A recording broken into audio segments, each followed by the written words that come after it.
Alrighty, here we have Mr. Run and Jump. We play on Xbox Series X. It's courtesy of Uber Strategist and Atari, the publisher of the game. This is actually a really cool run-gun precision platformer.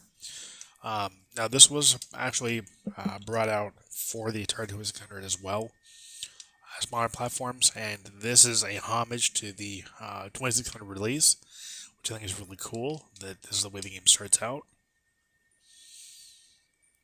Very much reminiscent of the Atari 2600.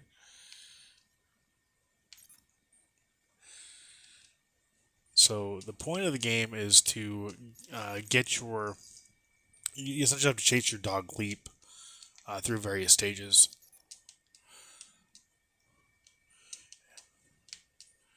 And the game obviously looks very, very, very. What I'm looking for. Simplistic.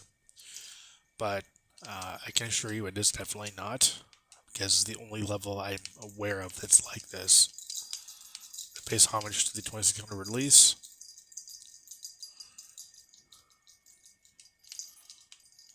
Okay, there we go. And then that's going to change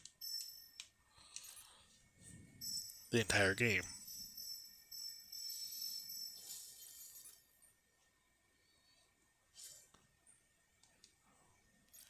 And this introduces you to the way the game plays on modern platforms, which is really kind of neat. This is the first realm you start in. You start out in. Here you have Mr. Watch and Learn, floating eyeball. Now, for the levels you've already completed, you can either do the time trials, which I'm going to go ahead and do it for this one.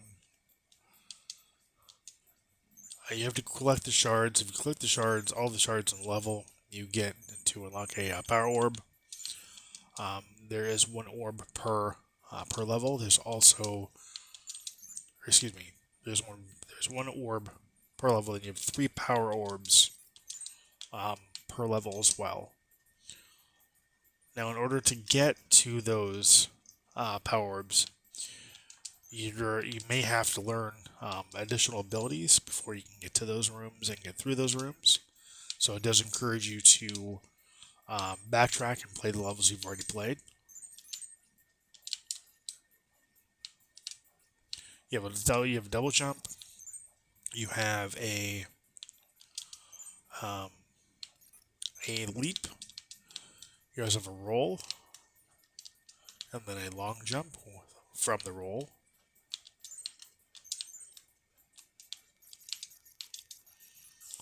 Some levels are going to require that you use all of your abilities and do so extremely precise. That's the reason this is called a precision platformer.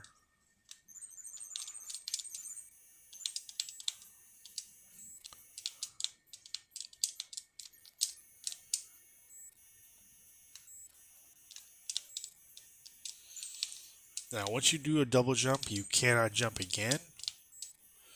Although you can do your long jump or your leap with the Y button or the LB button.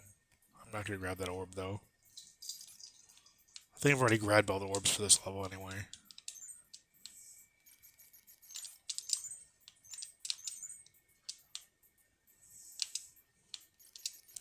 Now you can't, if you die too many times, you'll get access to a flag that will give you a checkpoint.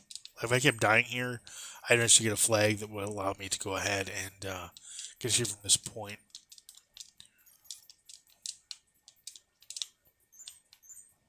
Well, actually, take that back. It'll let you continue from a point. So like right here, this would be a checkpoint if you die. But if you die at a certain point and you keep respawning at the last respawn point, you'll eventually get a flag that will let you start closer from where it would start normally. Also, if you die too much, the game will give you access to a star that is not unlike what you'd find in Super Mario Brothers, like the uh, Power Star. But if you don't want it, and there's a reason why you wouldn't want it, if you don't want it, you can go back a screen and then come back and it'll go away. Um, but while you have the Power Star, um, you can't take any damage and you cannot um, collect any of the shards. And sometimes the game will give you the start, so it's really hard to avoid it. So do be aware that that's a thing. This is the last level for the Purple Void, and this level really challenges your skills with the abilities that you have.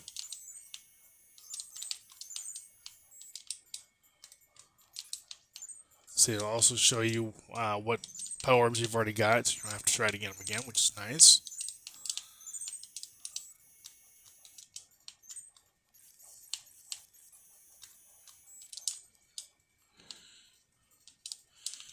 I really like this level. Um,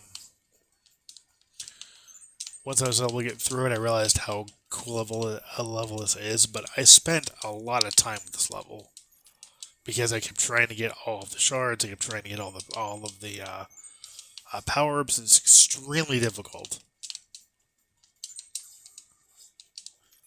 So like right here, I keep dying.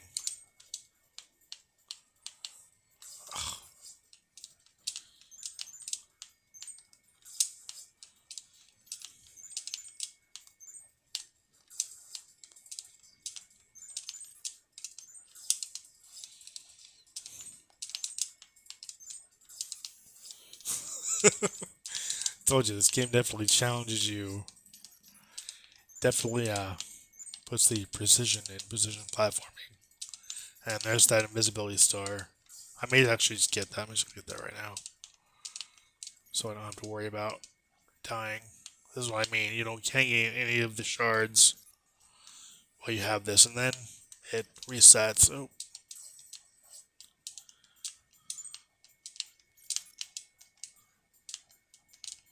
oh.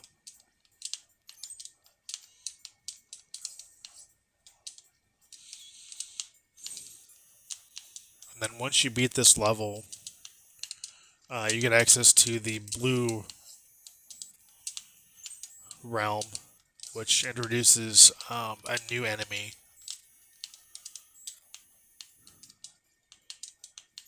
Which is not like a spike ball you would find in like a Sonic game or a Mario game.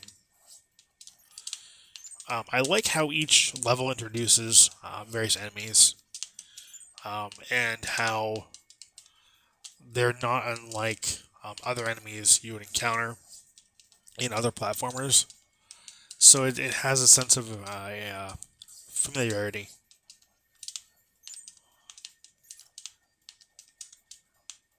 And also, I'm pretty sure that this is almost identical to the 2600 version, just obviously better graphics.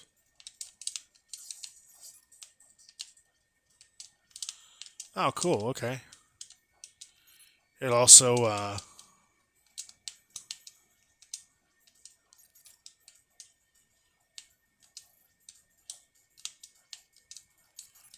makes the void drop slower. I didn't notice that. Then again, I don't intentionally try to get the star either. But I love the music. I love the artwork or the graphical art style of the neon's really cool. The music fits the game really well. It has like a futuristic techno feel to it. Definitely feels like it should. Oops. Definitely fits the game. That's what I was trying to say there. So yeah, I think Atari did a great job with this. It's definitely a great little position platformer that again will definitely test your skills.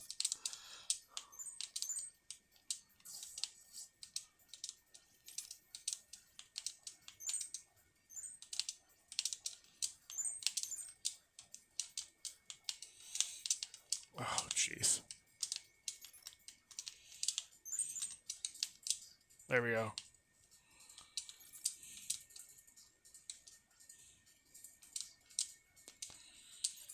And this is an area where you really cannot stop. If you stop, you're toast.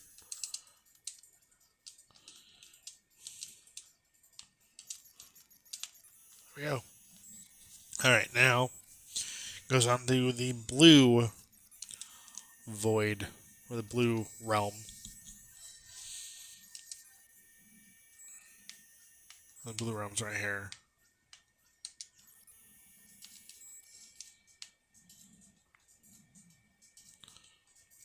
And I like how Mr. Watch and Learn gives you information on what the enemies are like before you encounter them. I think it's really helpful. And it is also kind of funny with his descriptions sometimes.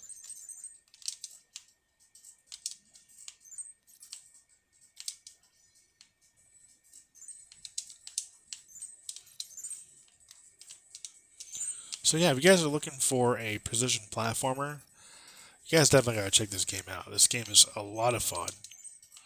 It's extremely challenging, as it should be. And it's a great game. And I do want to thank Uberstrategist and Atari for their great opportunity. This game's a lot of fun, and just a game that you gotta check out. And I will go ahead and end the review here. I want to thank you for watching, thank you for subscribing. As always, until next time, take care and happy gaming.